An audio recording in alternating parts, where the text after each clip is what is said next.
Bom dia, boa tarde ou boa noite, depende da hora que você estiver me assistindo aqui. Eu sou o Israel Caio e esse é o canal História e Esporte. Sem mais delongas, vamos ao tema de hoje. Hoje a gente vai falar sobre listas. Eu adoro fazer listas. Gosto muito de fazer listas. Lembrando antes de mais nada que segue o perfil, segue a página no Facebook, segue o pessoal do Museu da Pelada, né? Vai meu merchan gratuito aí para esse pessoal maravilhoso que resgata a história do esporte bretão brasileiro, que já foi o maior do mundo. Hoje estamos em decadência, infelizmente.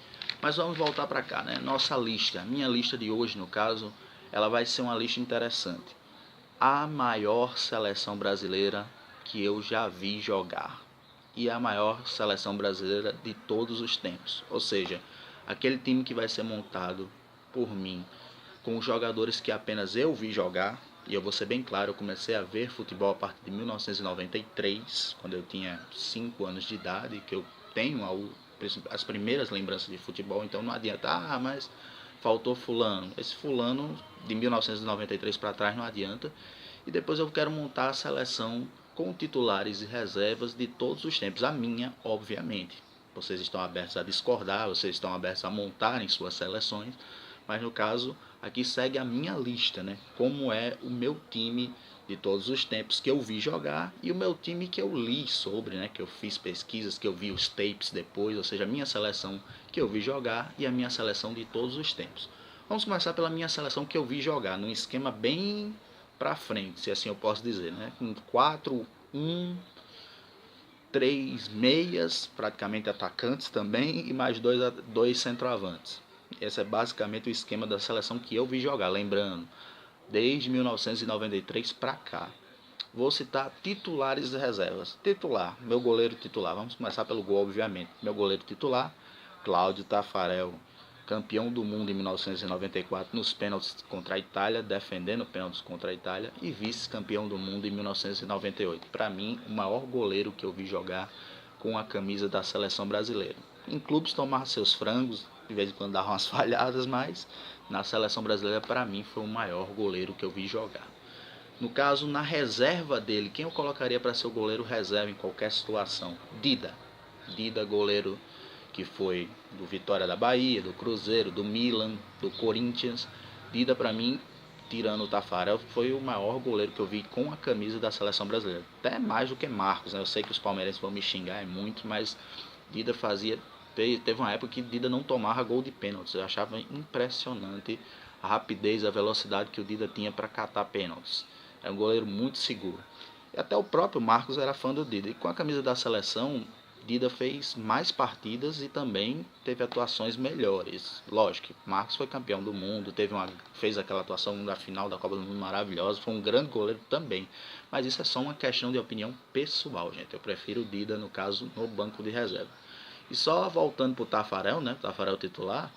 Tafarel, que além de defender pênalti na final, numa Copa do Mundo que o Brasil tomou apenas 3 gols naquela Copa, o Taf em 1998 ele defendeu também 2 pênaltis naquela semifinal, que foi um dos jogos mais horripilantes, assim, mais assustadores para uma criança assistir que gostava de futebol como eu era naquela época, em 1998. Foi Brasil 1, Holanda 1, semifinal em Marseille da Copa do Mundo da França. Tafarel salvou o Brasil já na prorrogação, um gol do Kluivert que era certíssimo.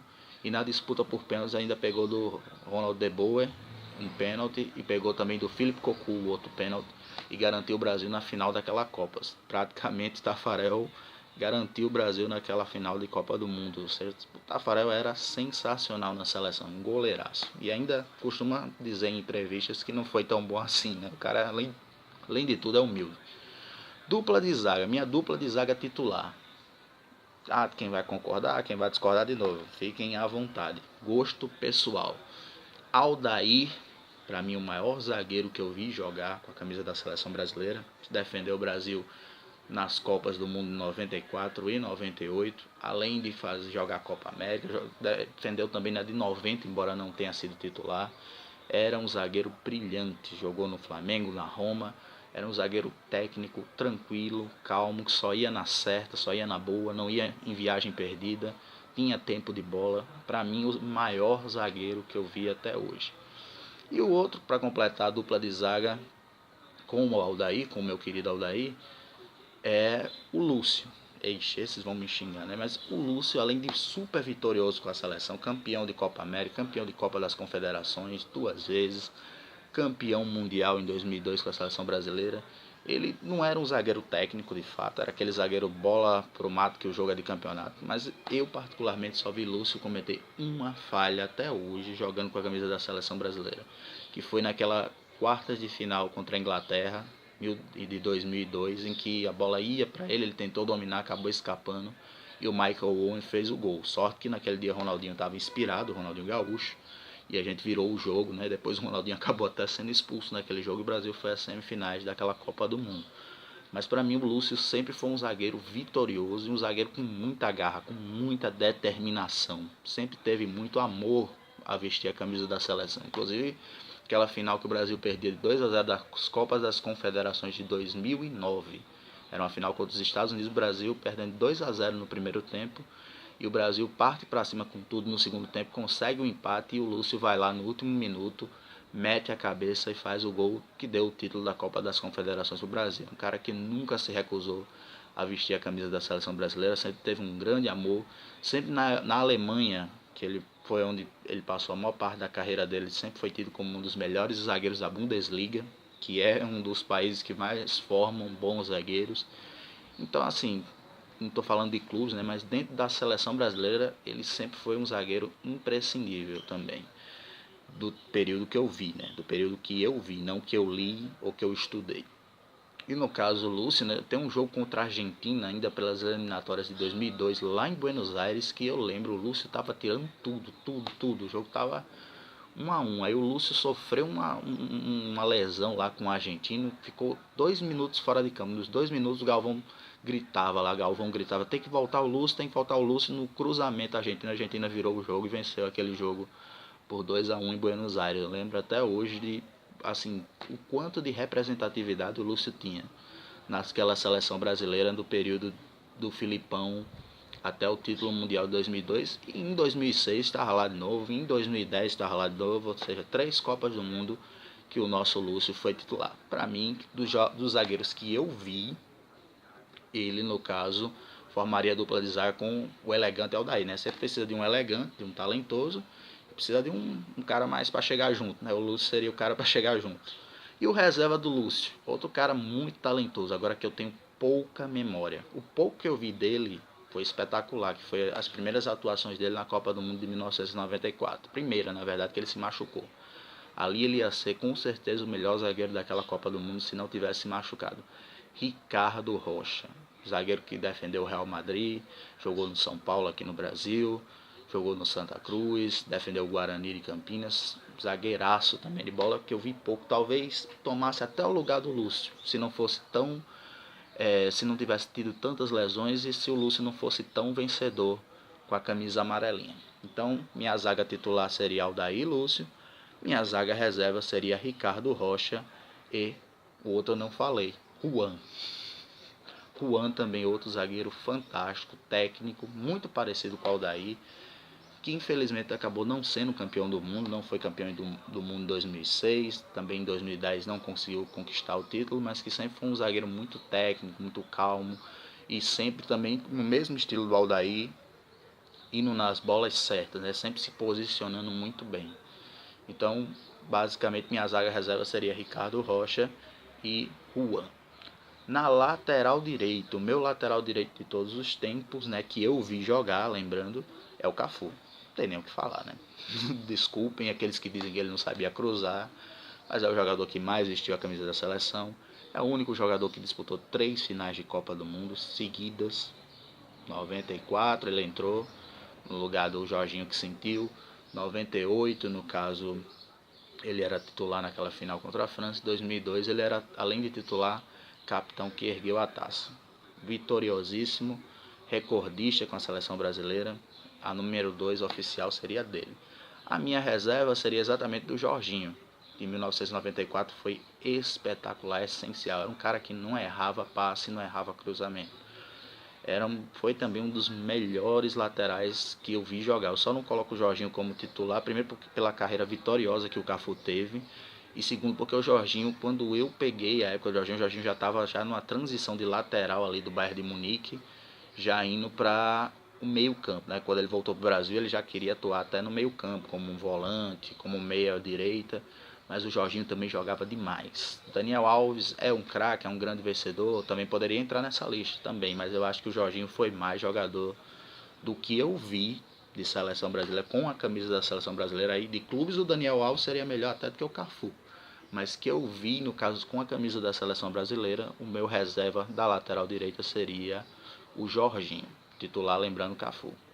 Lateral esquerda é o mesmo caso, não tem nem para onde correr. Roberto Carlos seria o maior lateral esquerdo, no caso seria o lateral esquerdo titular dessa minha seleção, dessa minha louca seleção. Cara da patada atômica, das faltas perigosíssimas, talentosíssimo, tinha um chute muito forte e que foi campeão de tudo para o Brasil, campeão de Copa América, campeão de Copa das Confederações, líder de eliminatórias e, além de tudo, campeão do mundo em 2002, além de um vice-campeonato em 1998. Um lateral esquerdo, fantástico em todos os aspectos, em todos os sentidos. Campeão na vida, né, em tudo. E o reserva dele, no caso que eu escolheria, também tem gente que vai dizer, bota o Marcelo. Mas Marcelo é um grande jogador, até tem um currículo maior até do que esse reserva que eu vou citar. Mas o Marcelo na seleção brasileira não jogou o que esse cara jogou com a camisa da seleção brasileira. Estou falando do Branco, lateral esquerdo Branco. Que chutador. Se a gente tava falando que o Roberto Carlos dava cada chute na bola, que a bola parecia aquelas bolas de plástico antiga que fazia várias curvas, o Branco não ficava nem um pouco atrás. Lateral esquerdo sensacional, e até hoje eu não esqueço aquele jogo contra a Holanda, 2-2, agora em 1994, aquele aperto, sofre uma falta, ele mesmo cava uma falta meia mandrake ali contra os holandeses, ele tinha cometido a falta, depois sofre a falta na verdade, e solta aquele canudo que até o Romário dá aquela esticada no corpo assim para a bola não pegar nele, e entra no gol holandês e dá a vitória para o Brasil. Então, Branco jogou demais também com a camisa da seleção brasileira, que para mim merece ser o lateral esquerdo reserva dessa seleção. Meu único volante, minha seleção é para frente, que todo mundo é o time moderno, né? A Holanda é de 74, todo mundo ataca, todo mundo defende. Meu único volante, eu pensei em muita gente merecia estar aqui, mas o mais vitorioso e o líder nato foi o Dunga. O Dunga, 1990, ele vem de uma tragédia. Eu não vi esse período, então não posso entrar nesse período. Não vi ao vivo, né? No caso, não vi no período, não tenho lembranças desse período, mas ele vinha de uma tragédia. Em 94 ele consegue fazer uma Copa do Mundo espetacular. Quem fala que o Dunga jogou mal, vê a Copa do Mundo 94, jogava mal, vê a Copa do Mundo 94, Jogos do Brasil. O cara desarma, o cara faz lances espetaculares, o cara até dribla. Lançamentos, tem o gol do Romário contra Camarões, é um lançamento que mais lembra Gerson nas antigas, aqueles grandes lançamentos do meio de campo que o Romário entra na cara do goleiro e marca o gol contra Camarões. Dunga, no caso, jogou demais, ainda jogou 98 também muito bem.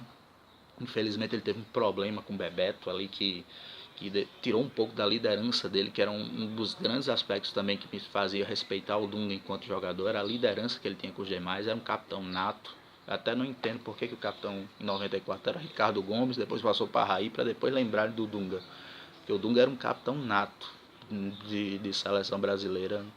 Até hoje não tivemos um cara depois do Dunga do mesmo nível dele para liderar, para comandar uma seleção. Como treinador é outra história, né? Mas como jogador, ele entra na minha seleção de todos os tempos. Para o banco dele, eu escolhi o cara que na verdade deveria estar nessa posição de volantão, que era o Mauro Silva, outro volante espetacular. E por que não escolheu o Gilberto Silva? Poderia entrar também. Ou o Emerson, que também jogou muito tempo, jogou a Copa do Mundo 2006, jogou a Copa do Mundo 98 pela seleção brasileira, quase jogou a 2002, teve aquela lesão num rachão, também cairia muito bem, são jogadores do mesmo nível, mas o Mauro foi campeão do mundo e o Mauro quase marca o gol do título contra a Itália. Não sei se vocês lembram na prorrogação que ele dá um chute, O Pagliuca, fraquinho até, o Pagliuca vai encaixar, goleiro italiano, e a bola escapa do Pagliuca e entrando a bola bate na trave. Foi espetacular, né? Ali eu pensei, ali eu gritei gol. Eu, criança ainda, gritei gol. Infelizmente aquela bola não entrou. Se aquela bola entra, o Mauro Silva seria reconhecido muito, 10 vezes mais pelo povo brasileiro do que de fato é enquanto jogador de futebol. Então ele é o meu reserva, no caso, para essa volância. Aí viemos com 3 meio-campos, 3 meias. 3 meias ofensivos que eu vi jogar e para mim que foram espetaculares. Primeiro, vamos colocar um mais para trás um pouquinho, embora ele pudesse ser até atacante, se fosse o caso. Kaká. Kaká jogou no São Paulo e no Milan, Real Madrid um tempinho, mas basicamente a grande história do Kaká foi no São Paulo e no Milan. Ele conquistou a Copa do Mundo, era muito menino, em 2002 com a seleção brasileira. Tomou o lugar de Rivaldo para a Copa de 2006 como titular, nas eliminatórias mesmo. Todo mundo, o Rivaldo era o titular da seleção brasileira nas eliminatórias e o Kaká começou a jogar um fino da bola e tomou o lugar de Rivaldo. Eu não estou falando de qualquer perna de pau, estou falando de um cracaço também da seleção brasileira, o Rivaldo. E jogou a Copa do Mundo 2006, fez gol na Copa do Mundo 2006, foi campeão no caso das Copas das Confederações e de Copa América também, Copa América. E foi campeão não, jogou a Copa de 2010, aí sim como principal meia armador, articulador, fez uma Copa regular em 2010, é bem verdade, não deu tanta sorte, mas ainda deu 2 assistências para gols de Luiz Fabiano, e depois de 2010 acabou sofrendo com muitas lesões, mas quem lembra, por exemplo, de jogos de eliminatórias como aquela para a própria Copa do Mundo 2010 contra a seleção argentina lá em Rosário, ou seja, lá na Argentina, que o Kaká ele arranca a bola, arranca do meio campo, driblando e lança o Luiz Fabiano para o Luiz Fabiano matar aquele jogo contra os argentinos. Terminou 3-0 para a seleção brasileira lá, aquele time que era comandado da Argentina, comandado pelo Maradona. Não esquece, contra a própria Argentina também teve um jogo que ele arranca em Londres, do meio de campo, driblando, aquele estilo Kaká mesmo aí, de disparada, de arranque, vai lá e marca o gol da seleção brasileira, um dos gols daquela vitória também da seleção brasileira em Londres contra a Argentina. Então, o cara era muito bom jogador. Infelizmente o que acabou com ele foram as lesões, porque se não fossem as lesões, o Kaká talvez até em 2014 estivesse nos ajudando a não passar a vergonha que passamos. Os outros 2 meias, né? Vamos agora para um meia, mas vou colocar ele ali no centro, né? Seria um meia armador. O outro seria um meia atacante, um meia esquerda ali, praticamente um atacante. Mas vamos para o meia armador. Ronaldinho Gaúcho. É claro que eu não podia esquecer dele. Jogador, uma magia com a bola no pé. Eu não vi, talvez o Messi no seu auge e só. Eu não vi jogador mais talentoso que o Ronaldinho Gaúcho. O Ronaldinho Gaúcho era espetacular. Nesse meu time, ele enverga ali a camisa 10. Ele enverga a camisa 10. O Kaká ficaria com a 8 e ele ficaria com a camisa 10. Já eu digo quem ficaria com a 7, com a 9, com a 11. Né? Já está bem claro, já está até ficando bem claro cada um ficaria com qual. Só a 7 a duvidazinha. Mas voltando para o Ronaldinho. Ronaldinho, ele estreia na seleção numa Copa América que o Brasil venceu fazendo aquele golaço contra a Venezuela, né, dando uma lambreta no venezuelano, entrando com bola e tudo.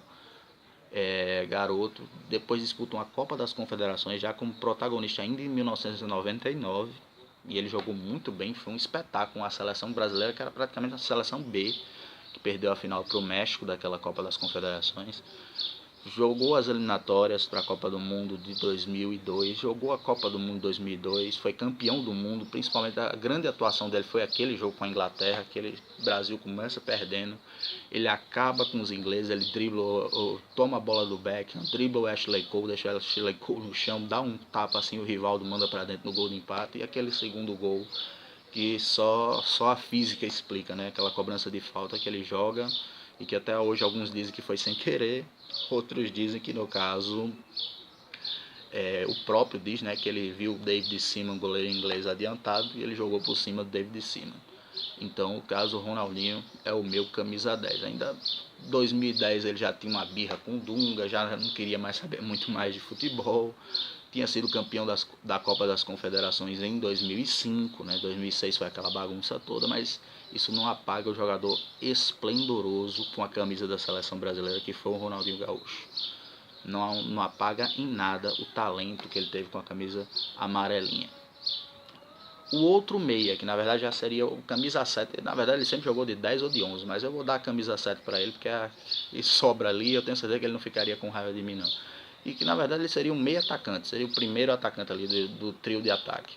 Rivaldo, tá faltando ele, né? O cracaço Rivaldo, o cara que jogou, foi medalha de bronze das Olimpíadas em 1996 com a seleção brasileira, jogou a Copa do Mundo em 1998, decidiu jogos em 1998, foi o melhor do mundo em 1999, muito também pelo que ele fez pela seleção brasileira, aquele jogo Porto Alegre contra a Argentina, que ele acaba com o jogo, faz gols, 2 gols, fora os 2 gols que anularam dele, passe para gol, faz o diabo, joga demais, foi eleito o melhor do mundo também por causa da seleção brasileira, jogou muitas eliminatórias, foi artilheiro da seleção brasileira nas eliminatórias de 2002 para a Copa do Mundo 2002 e na Copa do Mundo 2002, junto com o Ronaldo Fenômeno, protagonizou, no caso, o estrelismo daquela seleção. Ele era um atacante, praticamente ao lado do Ronaldo, e decidiu vários jogos, né? Até as quartas de final contra a Inglaterra ele tinha marcado gols em todos os jogos, só não marcou nas semis e na grande final contra a Alemanha. E mesmo assim, tem muita gente que diz que o melhor jogador não foi nem o Oliver Kahn, que foi eleito pela FIFA, o que foi uma piada, nem o Ronaldo, que foi artilheiro daquela Copa com 8 gols. Todo mundo diz que o melhor jogador daquela Copa, o mais regular, e eu até concordo com isso, o mais regular de longe foi o Rivaldo. Se não tivesse Rivaldo, a gente não tinha conquistado aquela Copa do Mundo, mas nem a pau. Até porque passe do gol para a Turquia, Rivaldo para Ronaldo, vários lances de efeito do Rivaldo, gol contra a Bélgica, naquele jogo sufoco que o Brasil teve contra os belgas nas oitavas de final. Então o Rivaldo foi espetacular. Foi outro que também depois de 2002 aí começou a ter uma queda com a camisa da seleção, até devido às lesões que teve, aos problemas físicos que teve, mas também foi campeão de Copa América, foi campeão não foi campeão de Copa das Confederações, não foi, porque na Copa das Confederações que o Brasil ganhou em 1997 ele não estava convocado, ele não estava no elenco, quem estava era o Djalminha no lugar dele, que era outro que poderia estar aqui também tranquilamente, né? Jogava demais o Djalma. Os reservas, no caso, os reservas, aí tem gente que vai me atacar, aí tem gente que vai me xingar. O reserva do Kaká, eu escolhi, cara, foi duro. Eu poderia fazer uma coisa mais regressiva, Gilberto Silva, poderia fazer uma coisa mesmo nível, mas ainda também regressivo, o caso do Zé Roberto, jogou muito, mas eu escolhi o Alex Cabeção. Ah, mas o Alex não jogou Copa do Mundo, o azar da Copa do Mundo. O cara jogava uma bola fina, o cara foi útil demais em Copa América. Esse foi campeão de Copa América, esse foi campeão de Copa das Confederações. Copa América ele ganhou 2 com a seleção brasileira. Esse cara, no caso, foi campeão de Copa das Confederações. Esse cara foi protagonista em jogos das eliminatórias, mas parece que na hora da convocação esqueciam dele, né? Esqueceram dele. Luxemburgo, na época do Luxemburgo, treinador da seleção brasileira, ele era essencial. Ele era um dos, ou não era, ou era titular, ou estava sempre ali como 12º jogador do Luxemburgo. Jogo contra a Argentina, que o Brasil ganhou no Morumbi de 3-1, jogou demais o Cabeção. Era um craque de bola. Jogo contra a Turquia, que o Brasil, até hoje eu não entendo, uma Copa das Confederações, aquela que infelizmente teve a morte do Fogo, jogador camaronês, que o Brasil caiu na primeira fase para a Turquia. Foi logo depois da Copa, foi 2003, essa Copa das Confederações na França. Até hoje eu não entendo, o Parreira convocou ele estava comendo a bola lá na Turquia. O Parreira também não era muito fã do futebol dele, não sabe-se porquê. E o Alex entra, no caso, entra na seleção brasileira faltando 5 minutos, o Brasil precisava ganhar o jogo, faz o diabo, empata o jogo, joga demais, assim, se tivesse mais tempo, com certeza o Brasil tinha virado aquele jogo contra os turcos, só que o Parreira não ia com a cara dele, tanto é que em 2006 não levou ele para o banco de reserva da seleção brasileira, preferiu esquecer ele um pouquinho. Então o Alex, ele entra também como reserva, até como um injustiçado. Para mim ele é o reserva do Kaká imediato. O reserva do Ronaldinho Gaúcho, aí alguns vão discordar também, mas é um cara que para mim também jogou muita bola com a seleção brasileira e pouca gente lembra, principalmente os mais novos. o Leonardo. Leonardo jogou a Copa do Mundo 94, famoso por aquela cotovelada que ele deu no Tabby Ramos, o jogador dos Estados Unidos, nas oitavas de final, que acabou nos prejudicando, ainda era lateral esquerdo, mas que depois ele virou meia, né? E jogou a Copa do Mundo 98, inclusive entrando no lugar do Giovanni. Giovanni é um caso que a gente vai falar em outro vídeo mais à frente. Mas no caso, o Leonardo ele foi campeão de Copa América, também foi campeão de Copa das Confederações e era um grande jogador, um jogador tático, um jogador técnico, um jogador que tinha um arranque curto, né, que é aquele arranque de drible e finalização para o gol, que é um cara que eu particularmente era fã. Jogou no Flamengo, no São Paulo, mas o grande destaque do Leonardo foi com a camisa, jogou no Paris Saint-Germain, mas foi no Milan, né, basicamente no Milan. Então o Léo também entra nessa lista, seria o reserva do Ronaldinho Gaúcho ou o reserva do Rivaldo, aí tanto faz, pra mim tanto faz. E o reserva do Rivaldo eu vou colocar um atacante, porque como eu disse, né, o Rivaldo na verdade já tá como um terceiro, como um primeiro dos três atacantes desse meu esquema tático maluco. É o menino Ney, né? Menino Ney, que hoje no dia de hoje ainda é o quinto maior artilheiro da seleção brasileira, né? Só está atrás no quarto, né? Superou o Romário, só está atrás do Ronaldo, do Zico e do Pelé. Então ele entra como o quarto maior artilheiro da seleção brasileira. Infelizmente ele ainda não tem uma trajetória de títulos com a seleção brasileira, mas tem alguns jogos memoráveis com a seleção brasileira, inclusive contra a seleção argentina, né? A gente tem que lembrar sempre da Argentina. Tem, no caso, a medalha de ouro olímpica com a seleção brasileira, que é um sonho que o Brasil tinha desde que o Brasil começou a disputar Jogos Olímpicos, modalidade de futebol masculino, e o Brasil não conseguiu. O Uruguai era bicampeão, a Argentina conseguiu bicampeonato, todo mundo zoava, o Brasil não consegue, foi o Neymar. Quer queira ou quer não, foi o time do Neymar que conquistou essa medalha de ouro, embora as Olimpíadas já tivessem o futebol nas Olimpíadas de 2016 no Rio de Janeiro já não é mais tão disputado ou tão desejado como era em outras épocas, né? As seleções não mandam mais os seus times sub-23 principais, mas que seja, a medalha de ouro foi conquistada do mesmo jeito e foi com a geração Neymar. Esperamos que no futuro o Neymar consiga conquistar títulos de maior expressão. Até agora ele tem só uma Copa das Confederações com a nossa seleção. E como eu disse, alguns jogos memoráveis, mas Copa do Mundo, Copa América, ele ainda não conquistou com a camisa verde-amarela. Os atacantes. Já falei sobre os titulares e os reservas do meio. Agora vamos aos atacantes. Os dois atacantes. O 9 e o 11. Eu acho que vocês já sabem quem é o 9 e quem é o 11. Quem seriam os reservas é que talvez seja as surpresas, né, no caso. O 9 e o 11. O 9, Rô. O 11, Rô também, né, no caso. O 9, Ronaldo. 15 gols em Copas do Mundo. Campeão de tudo com a seleção brasileira, menos de Olimpíadas, mas ainda tem uma medalha de bronze com as Olimpíadas. Artilheiro, no caso de todos os campeonatos que disputou pelo menos uma vez com a seleção brasileira. Goleador em eliminatórias. História do Ronaldo Fenômeno com a seleção brasileira. Eu acho que o Ronaldo jogou mais na seleção brasileira até do que nos clubes que ele defendeu, né? Principalmente antes das lesões. Espetacular. Foi campeão de Copa América em 97, foi campeão da Copa América em 99, foi campeão da Copa das Confederações em 97, lá na Arábia Saudita. Naquele jogo foi 6-0 contra os árabes, no caso 3 foi dele, 3 foi do Romário. Tenho que dizer, né? Campeão da Copa do Mundo de 2002, vice-campeão em 98, que também tem que ser lembrado e respeitado, marcando 4 gols e eleito naquela Copa como o melhor jogador da Copa.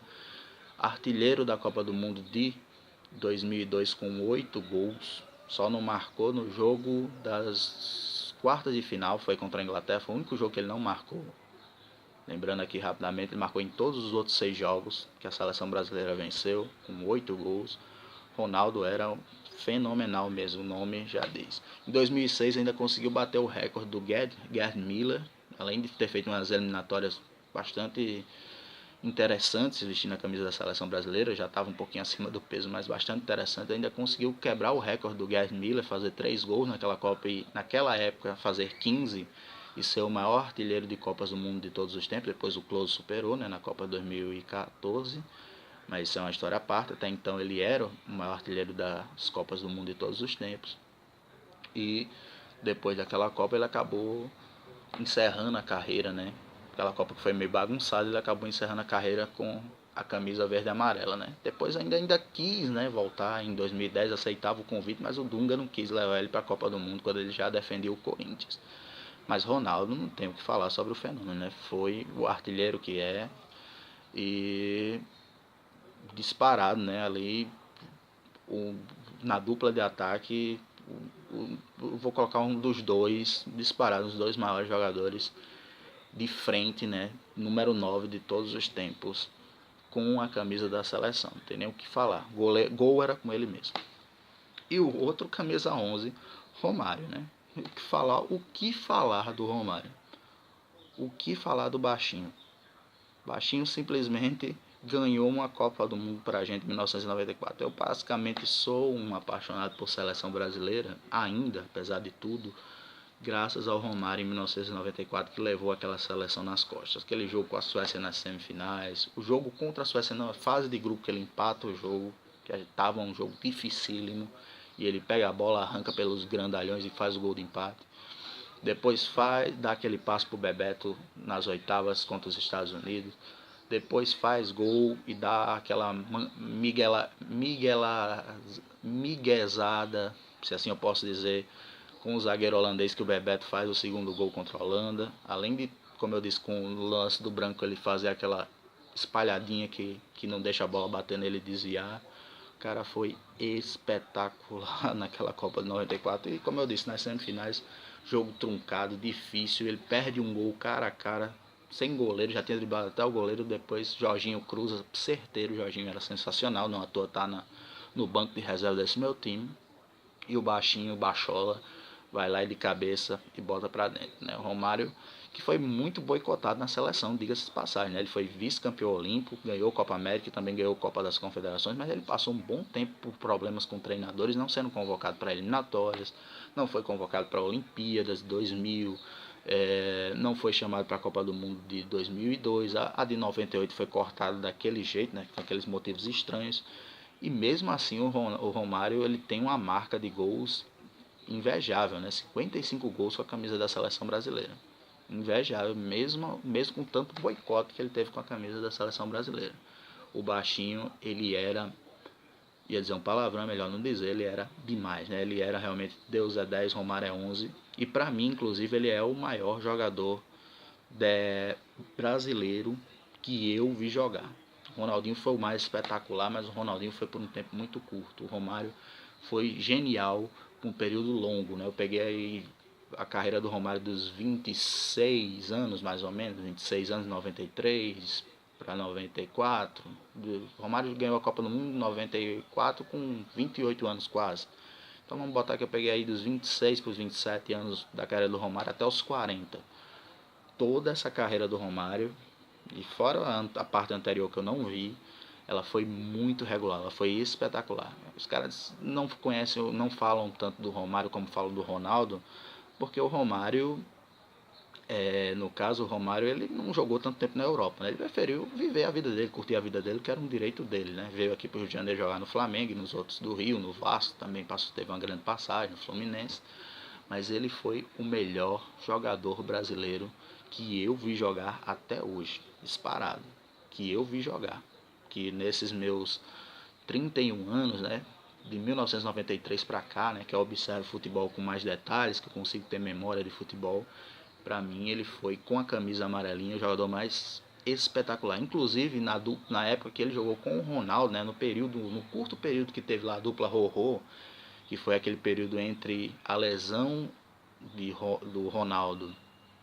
e o corte do Romário em 98, que deu todo aquele problema, que foi aquele período ali mais ou menos entre os anos de 1997, final de 96 até o ano completo de 97 e início de 98, pronto, nem um ano e meio que eles estiveram juntos, o Romário marcou mais gols e deu mais assistências do que o Ronaldo, por incrível que pareça.